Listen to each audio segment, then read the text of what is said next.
The Toronto march ended right here, and while the crowds have dispersed, the demonstrators are hoping their message will stick around. This was just one of a number of global protests happening today, the biggest one in Washington, D.C.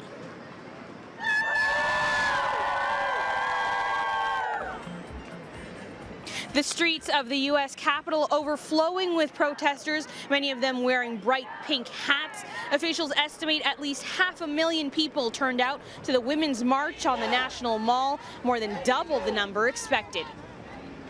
I believe in women's rights, and I don't want to see any of them taken away. I want to see them get more of them. I feel like there's so much insidious unfairness toward women.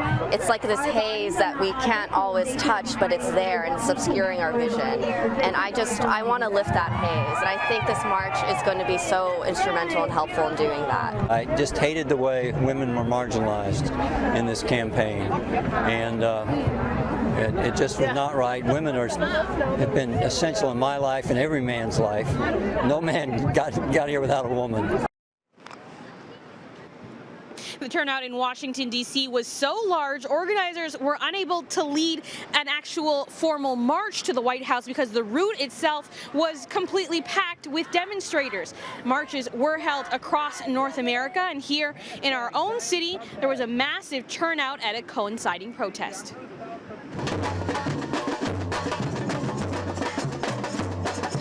We don't want this to happen here, right? This is not okay, and we want to support people and show that. They came out in the thousands.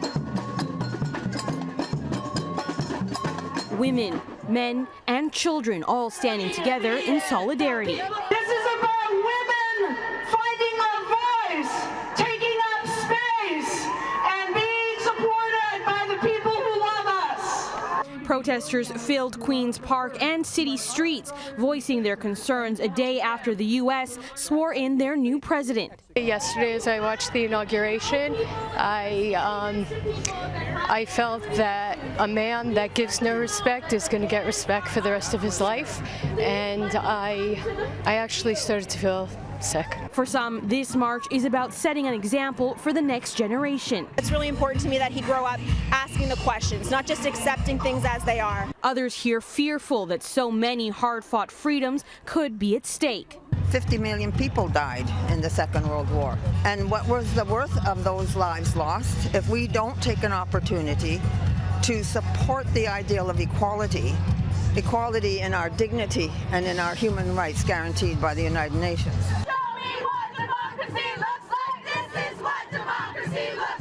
While this march was miles away from Washington, fear of the next 4 years is real for many. I have friends in the States, one who's a quadriplegic who depends on Medicare and is terrified she's going to lose all of her benefits. And for some, it's about taking a stand against divisive politics here at home. As an immigrant, as a single mother of a biracial child, it's really important to be mindful of what's going on the border, because we could be one election away from the same situation. We're not immune to it, and I think there is that idea that in Canada everything is lovely and rosy and everything is perfect, but it's really not. The crowds here represented a cross-section of communities from various segments of society, but today was about coming together with one unified voice. This is not a partisan issue. This is not something about do we like this president and his policies or not. It's an issue of humanity, and we all need to be on the same side of that issue. Now, meanwhile, Donald Trump spent his first full day as president attending a church service.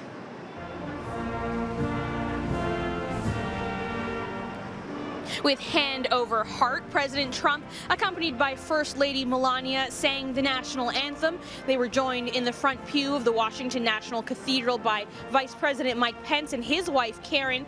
The interfaith service is a tradition for new presidents. Later in the day, Trump made a brief address, but he did not mention the protests. And in Washington, there were some Canadians in attendance. One group of 50, including Democrats abroad, took a bus from Toronto to take part in the historic event. It was amazing. It was absolutely incredible. It was unlike anything I've ever experienced. There were hundreds of thousands of people, of women, all cheering and rallying together and shouting for our freedom and for our rights, and it was an incredible experience. Not my president! What's the message you're hoping to send? I think that the message is that, you know, rights, our civil liberties are what's most important to us. Trump has said a lot of things in the past that make us fearful for the future and for those rights that we believe to be fundamental. I hope that he realizes that our voices matter and he pays close attention to that going forward. And celebrity activists also joined the crowds in Washington, D.C. to voice their disapproval of the new commander-in-chief.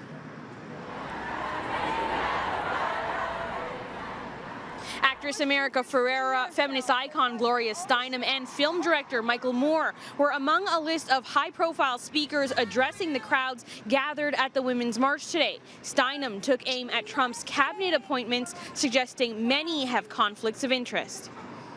Trump and his handlers have found a fox for every chicken coop in Washington, and a Twitter finger must not become a trigger finger. It's been a heart-rending time to be both a woman and an immigrant in this country.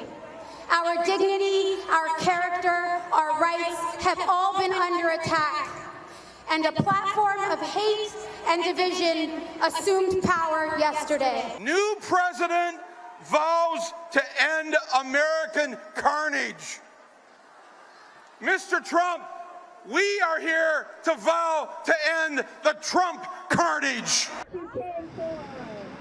Many demonstrators in the crowd wore knitted pink cat ear hats they called pussy hats, a reference to the 2005 video where Trump claimed that he grabbed women by the genitals. Now, worldwide, it's estimated 1 million people took part in marches all over the globe. So far, the president has not responded to any of the protests.